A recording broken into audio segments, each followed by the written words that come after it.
Shalom Bapak Ibu yang dikasihi Tuhan Yesus. Renungan kita pada saat ini terdapat dalam kitab Galatia pasal yang kelima ayat yang pertama sampai yang ke-26 dengan tema kemerdekaan orang percaya. Kata merdeka dalam KBBI adalah bebas, tidak terikat dan terlepas. Jika di bulan Agustus bangsa Indonesia memperingati kemerdekaan dari penjajah sebagai kebebasan, kelepasan, dan keterikatan dari kehidupan yang menyakitkan, sebagai orang percaya pun kita perlu merdeka. Mengapa? Karena pada awalnya pun kita terikat, tidak bebas, terbelenggu oleh dosa yang mengikat, membuat hubungan kita dengan Allah terputus, sehingga kehadiran Yesus Kristus ke dunia menyelesaikan kutukan itu dan memberikan kita kebebasan yang disebut kemerdekaan. Dalam kitab Galatia pasal yang kelima, Paulus menyatakan tentang kemerdekaan, dan yang sudah memerdekakan setiap orang percaya adalah Yesus.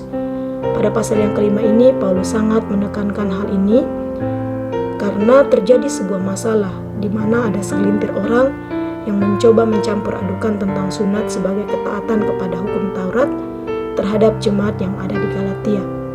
Sehingga dalam suratnya Paulus menekankan hal ini. Jika kamu menyunatkan diri, artinya mereka terlepas dari Kristus dan harus mematuhi hukum Taurat dan terlepas dari kasih karunia. Sebab bagi orang-orang yang percaya kepada Kristus, hal bersunat atau tidak bersunat tidak mempunyai suatu arti, hanya iman yang bekerja oleh kasih, ayat yang ke-6.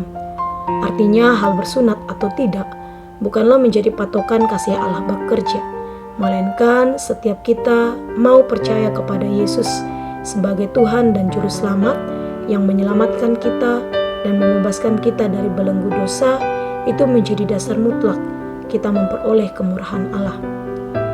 Dahulu memang kamu berlomba-lomba, tetapi sekarang hal itu bukanlah sebuah keharusan lagi. Paulus mengecam mereka yang mengacaukan keadaan jemaat yang ada di Galatia. Paulus juga menekankan bahwa jangan sampai kita mempergunakan kemerdekaan yang ada untuk hidup dalam dosa, melainkan layanilah seorang akan yang lain, di ayat yang ke-9. Kemerdekaan yang kita peroleh jangan sampai membuat kita seenaknya atau sesukanya untuk melakukan hal-hal yang tidak berkenan, melainkan kita harus mempertanggungjawabkan iman kita kepada sesama kita manusia seperti kepada diri kita sendiri yang sudah percaya kepada Yesus dan menjadi berkat bagi mereka yang belum percaya. Bapak Ibu, sudahkah kita sungguh-sungguh merdeka? Atau kita masih terikat dengan hal-hal yang seharusnya kita tinggalkan dalam hidup kita dan percaya seutuhnya kepada Allah saja? Tradisi, mitos, dan hal lainnya yang masih ada di sekitar kita yang sepertinya nampak nyata, benar, dan kita masih terikat dan terbelenggu di dalamnya. Sampai kapan kita akan menjalankan dua perahu di atas kaki kita yang sebenarnya tidak mungkin?